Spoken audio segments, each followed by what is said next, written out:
नमस्कार दोस्तों, आप देख रहे हैं एचवीएस स्टडीज़ और इस वीडियो में आपके लिए 22 फरवरी 2023 का करंट अफेयर लेकर आ गया हूं। साथ में हम स्टैटिक जीके और रिलेटेड करंट अफेयर का रिवीजन करते हुए चलेंगे। अगर आप इस चैनल पर पहली बार आए हो तो चैनल को सब्सक्राइब कर लीजिएगा। वीडियो अच्छी लगे तो वीडियो लाइक करके ज़रूर जाइएगा। लास्ट में आपके लिए क्विज़ रखा है, उस क्विज़ को ज़रूर सॉल्व कीजिएगा। चलिए बात करते हैं लास्ट डे के क्विज़ की। तो लास्ट डे आपसे क्वेश्चन पूछा गया था, which team beat Bengal by 9 wickets to bag second Ranji trophy title. तो सेकेंड रणजी ट्रॉफी टाइटल को 9 विकेट से हराकर बंगाल को किसने जीता था? तो आपने सभी ने बताया था सौराष्ट्र, और सौराष्ट्र यहाँ पर बिल्कुल सही आंसर है। आज के पहले क्वेश्चन को स्टार्ट करने से पहले आपको बता दूं कि इस वीडियो को रेगुलर ज़रूर फॉलो कीजिएगा, तभी आपका एग्ज़ाम में फाइनल सिलेक्शन में ये मदद कर पाएगी, जिससे कि आपको करंट अफेयर रेगुलर याद हो पाए। तो आप इसको उम्मीद करूँगा रेगुलर देखेंगे, और टेस्ट करने के लिए पहले से 15 दिन ज़रूर देख लें, और उसके बाद 15वें दिन चेक कीजिएगा कि पहले दिन का करंट अफेयर याद है कि नहीं। अगर याद हो तो आगे भी फॉलो कीजिएगा। चलिए स्टार्ट करते हैं पहले क्वेश्चन से। तो पहला क्वेश्चन है, whose led Sena faction gets bow and arrow symbol. तो किसके नेतृत्व में शिवसेना गुट को धनुष और तीर का चुनाव चिन्ह मिला है? आंसर होगा धनुष और तीर का जो चुनाव चिन्ह है शिवसेना का, वो मिला है एकनाथ शिंदे को, जो कि महाराष्ट्र के चीफ मिनिस्टर हैं। और इलेक्शन कमीशन ऑफ इंडिया के द्वारा ये अनाउंस किया गया कि जो उनको जो राइट है इस समय पर शिंदे जी के पास जाता हुआ नजर आ रहा है। अगर इलेक्शन कमीशन की बात करें तो इसको 25 जनवरी 1950 को इस्टेब्लिश किया जाता है। इनका हेडक्वार्टर नई दिल्ली में अवेलेबल है। 2 होते हैं इलेक्शन कमिश्नर और 1 होते हैं चीफ इलेक्शन कमिश्नर। यहाँ पर बात करें तो ये किस आर्टिकल के अंतर्गत काम करते हैं? तो 324 आर्टिकल से लेकर 329 आर्टिकल में डिस्क्रिप्शन इनके कार्यकाल, इनके काम का दिया गया है। और इस समय पर हमारे चीफ इलेक्शन कमिश्नर कौन है? तो राजीव कुमार जी हैं, आप यहाँ पर देख पाएंगे।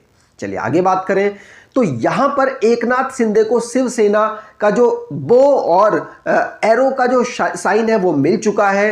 अब उद्धव ठाकरे ने ये बताया है कि अनकॉन्स्टिट्यूशन है वगैरह वगैरह।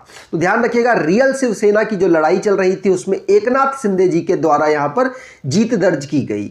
यहाँ पर ये जो टूटने वाला सिंबल हुआ है, ये आपको पता है बीजेपी ने यहाँ पर इन्वेजन करवाया या किया जैसा भी, और एकनाथ शिंदे जी को अपनी तरफ से सपोर्ट देने के बाद चीफ मिनिस्टर वहाँ का बना दिया है। तो इस समय पर एकनाथ शिंदे जी चीफ मिनिस्टर हैं, ध्यान रखेंगे। अगर बात करें इलेक्शन कमिश्नर की तो उनका टाइम पीरियड कितना होता है? तो 6 साल का या फिर 65 साल, जो पहले आ जाए वो उनका टाइम पीरियड होता है। प्रेसिडेंट ऑफ इंडिया के द्वारा इनको अपॉइंट किया जाता है। आगे बात करें अगला question, who has become India's 80 grand master in chess. तो 80 नंबर के ग्रैंड मास्टर भारत के कौन बन गए हैं?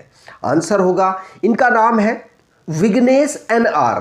विघ्नेश यहाँ पर 80 नंबर के ग्रैंड मास्टर भारत के बन गए हैं। तमिलनाडु से ये बिलोंग करते हैं। जर्मनी में इन्होंने जीत को दर्ज किया, और वहाँ पे जितनी भी क्वालिफिकेशन चाहिए होती हैं ग्रैंड मास्टर के लिए उन्होंने प्राप्त कर ली हैं। 24 ईयर के ये हैं इस समय पर। यहां पर बात की जाए पहले ग्रैंड मास्टर कौन थे हमारे, तो विश्वनाथ आनंद थे, जो कि 1987 में पहले ग्रैंड मास्टर बने। सबसे यंगेस्ट ग्रैंड मास्टर कौन है? तो दोमाराजू गुकेश हैं। दोनों ही लोग ये चेन्नई से बिलोंग करते हैं। दोमाराजू गुकेश की बात करें तो ये 12 साल 7 महीने 17 दिन में ग्रैंड मास्टर बन गए थे। अब 2022 और 2023 में जो ग्रैंड मास्टर बने हैं उनकी चर्चा कर लेते हैं। तो ये 2023 है।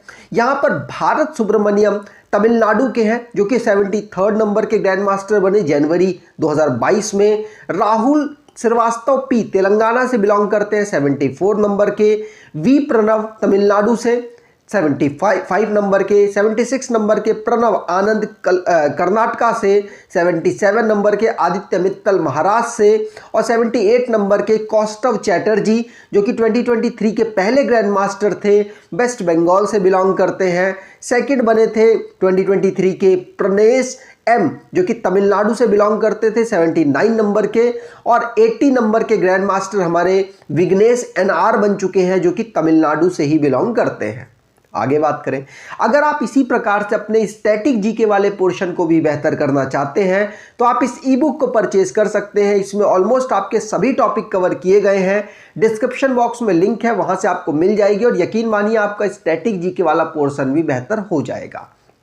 आगे बात करें, अगला question, which former IAS officer has been appointed as the new CEO of NITI Aayog. तो नीति आयोग के नए सीईओ कौन अपॉइंट हुए हैं? आंसर होगा, इनका नाम है बीवीआर सुब्रमण्यम। कौन? बीवीआर सुब्रमण्यम भारत के नीति आयोग के नए सीईओ बन चुके हैं। नीति आयोग एक थिंक टैंक है, ये इसका डिस्क्रिप्शन कॉन्स्टिट्यूशन में नहीं है और अब इसके सीईओ नए बने हैं। ध्यान रखिएगा, बीवीआर सुब्रमण्यम। 20 फरवरी को इनको गवर्नमेंट के द्वारा अप्रूवल मिला है। इन्होंने परमेश्वरन अय्यर की जगह ली है। याद रखिएगा, उनको executive director of world bank बनाया गया, इसकी वजह से जगह खाली हुई, जिसकी वजह से सुब्रमण्यम जी को सीईओ बनाया गया नीति आयोग का। ध्यान रखिएगा, नीति आयोग के सुब्रमण्यम बने हैं सीईओ। ये 1987 बैच के आईएएस ऑफिसर हैं। ठीक, चलिए आगे बात करें तो नीति आयोग की फुल फॉर्म है national institution for transforming India. इसको फॉर्म किया गया था 2015 में। हेडक्वार्टर नई दिल्ली है। नरेंद्र मोदी प्रधानमंत्री जी चेयरपर्सन होते हैं, तो इस समय पर प्रधानमंत्री नरेंद्र मोदी जी हैं और वो चेयरपर्सन है। सुमन बेरी वाइस चेयरपर्सन है और बीवीआर सुब्रमण्यम नए सीईओ बने हैं। आगे बात करें, अगला question, When is international mother language day celebrated every year? तो अंतर्राष्ट्रीय मातृभाषा दिवस हर साल कब मनाया जाता है? आंसर होगा, ये 21 फरवरी को हर साल ऑब्जर्व होता है। तो यहाँ बी ऑप्शन बिल्कुल सही होगा। इंटरनेशनली मदर लैंग्वेज डे कब 21 जनवरी को ऑब्जर्व होता है? ध्यान रखिएगा, यहां पर बात की जाए तो अपने कल्चर को डाइवर्सिटी, और जो भी दुनिया का कल्चर उसको डाइवर्सिटी से भरा हुआ है, उसको प्रमोट करने के लिए इसको ऑब्जर्व किया जाता है। यहां पर बात की जाए इसकी थीम की तो multilingual education are necessary to transform education इसकी थीम रही है। भारत में भी हिंदी भाषा में आपको पता है मेडिकल की पढ़ाई स्टार्ट कर दी गई है मध्य प्रदेश में। यूनेस्को के द्वारा इस डे की अनाउंसमेंट 1999 को की गई थी और पहली बार इसको 2000 में ऑब्जर्व किया गया। आगे बात करें तो जो भी इंपॉर्टेंट डेज हमने पढ़े उनको रिवाइज करते हैं। जैसे पहला क्वेश्चन, वर्ल्ड वेटलैंड डे 2 फरवरी को पढ़ा। वर्ल्ड कैंसर डे 4 फरवरी को पढ़ा।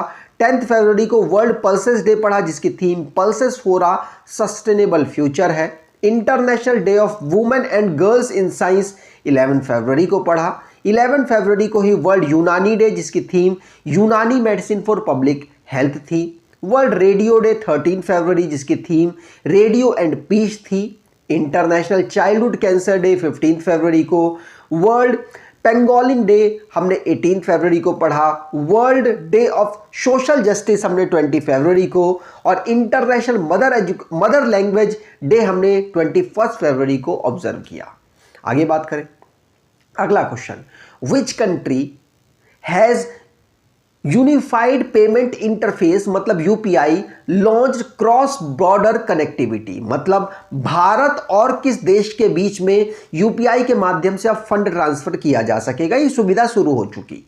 आंसर होगा, ये भारत और सिंगापुर के बीच में यहां पर एमओयू साइन हुआ है कि अब हम दोनों देश के जो नागरिक होंगे वो आपस में पैसा ट्रांसफर कर सकते हैं। तो भारत के प्रधानमंत्री नरेंद्र मोदी और सिंगापुर के प्रधानमंत्री ली हेंग लुंग, ये दोनों ने वर्चुअल मीटिंग की और क्रॉस बॉर्डर कनेक्टिविटी के ऊपर यूपीआई के माध्यम से अब अनाउंस किया गया है कि पेमेंट किया जा सकता है यूपीआई के माध्यम से और पे नाउ के माध्यम से। ठीक, ध्यान रखिएगा, यहां पर एनपीसीआई के द्वारा भी इस चीज का पूरा डेटा दिया गया कि भारत में जो ट्रांजैक्शंस होते हैं बहुत ज्यादा यूपीआई के माध्यम से होते हैं। ठीक, चलिए आगे बात करें। Indian army organize a women snow cricket tournament in which state UT? तो भारतीय सेना ने किस राज्य व केंद्र शासित प्रदेश में महिला स्नो क्रिकेट टूर्नामेंट का आयोजन किया? आंसर होगा ये जम्मू कश्मीर में ऑर्गेनाइज कराया गया। इस प्रकार के जो ऑर्गेनाइजेशन है ये भारतीय सेना करती रहती है, जिससे कि वहाँ के आवाम को भी अपने साथ जोड़ने में मदद मिल सके। तो भारतीय आर्मी ने वुमेन स्नो क्रिकेट टूर्नामेंट को अपने यहाँ पर बॉर्डर एरिया नॉर्थ कश्मीर में ऑब्जर्व किया है।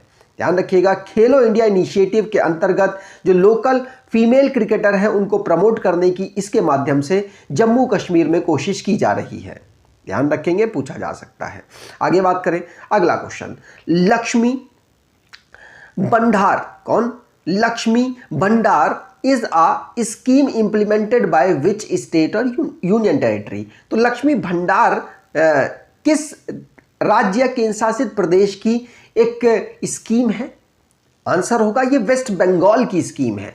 वेस्ट बंगाल ने 2023-2024 में जो बजट अनाउंस किया है उसमें इसको अनाउंस किया गया लक्ष्मी भंडार को। ये बहुत सारी जो वेलफेयर की स्कीम है उसके लिए इसको डेवलप की इसको अनाउंस किया गया है। इसके अंतर्गत नई जो स्कीम्स हैं उसको लॉन्च किया जाएगा जो कि बेनिफिशियल्स को अलग अलग सुविधाएं देगी, जैसे कि फिशरमैन्स को की डेथ पर जो भी उनको हर्जाना है वो दिया जाएगा। साथ साथ गांव को शहर से कनेक्ट करने के लिए बहुत सारे कार्य किए जाएंगे। उन सभी के लिए वेस्ट बंगाल ने लक्ष्मी भंडार योजना को स्टार्ट किया है। अब यहाँ पर वेस्ट बंगाल की चर्चा कर लें तो वेस्ट बंगाल को 1950 को फॉर्म किया गया था। कलकत्ता इसकी कैपिटल है। 23 इसके डिस्ट्रिक्ट है। गवर्नर जगदीप धनखड़ नहीं है, कौन है कमेंट बॉक्स में बताइएगा। और चीफ मिनिस्टर ममता बनर्जी हैं। लेजिस्लेचर यूनिकैमरल है जहां की असेंबली में 294 सीट्स, लोकसभा में 42 सीट्स, 16 सीट्स राज्यसभा में आती हैं। यहाँ का high court Calcutta high court के नाम से जाना जाता है। Buxa national park, Gorumara national park, Jaldapara national park, Neora valley national park, Singalila national park और सुंदरवन नेशनल पार्क यहाँ के नेशनल पार्क हैं। मैप पर देखें तो वेस्ट बंगाल सबसे लंबी बाउंड्री बांग्लादेश के साथ टच करता है। और इंटरनल बाउंड्री की बात करें तो असम, सिक्किम, बिहार, झारखंड और उड़ीसा के साथ लगती है। बांग्लादेश के साथ साथ भूटान और नेपाल के साथ भी इसकी इंटरनेशनल बाउंड्री लगती है। आगे बात करें, अगला question, which film has been selected as the film of the year at the Dada Saheb Phalke international film festival 2023? तो दादा Saheb Phalke international film festival 2023 का जो ऑर्गेनाइज होगा उसमें किसको चुना गया है film of the year? Answer होगा इसमें चुना गया है किसको? Answer the RRR। याद रखिएगा, ये बेहतरीन फिल्म जिसको अलग अलग अवार्ड्स अलग अलग जगह पर प्राप्त हुए। यहाँ पर ध्यान रखिएगा RRR को फिल्म ऑफ द ईयर चुना गया है। अगर बात करें बेस्ट फिल्म अवार्ड की तो बेस्ट फिल्म अवार्ड की बात करते हैं तो द कश्मीरी फाइल्स को चुना गया जो कि विवेक अग्निहोत्री के द्वारा डायरेक्ट की गई है। इसको मुंबई में ऑर्गेनाइज कराया गया दादा साहब फाल्के अवार्ड को, ये भी ध्यान रखिएगा। अगर बेस्ट एक्टर की बात करें तो रणबीर कपूर को मिला है। और अगर बात करते हैं बेस्ट एक्ट्रेस की तो आलिया भट्ट को मिला है। और साथ साथ याद रखिएगा बेस्ट प्रॉमिसिंग एक्टर की बात करें तो ऋषभ शेट्टी को मिला है इनकी फिल्म कांतारा के लिए। ठीक, चलिए आगे बात करें। अगला question, in which state India's first semiconductor facility will be set up by the Vedanta Foxconn JV? तो वेदांता फॉक्सकॉम जेवी द्वारा भारत की पहली सेमीकंडक्टर सुविधा किस राज्य में स्थापित की जाएगी?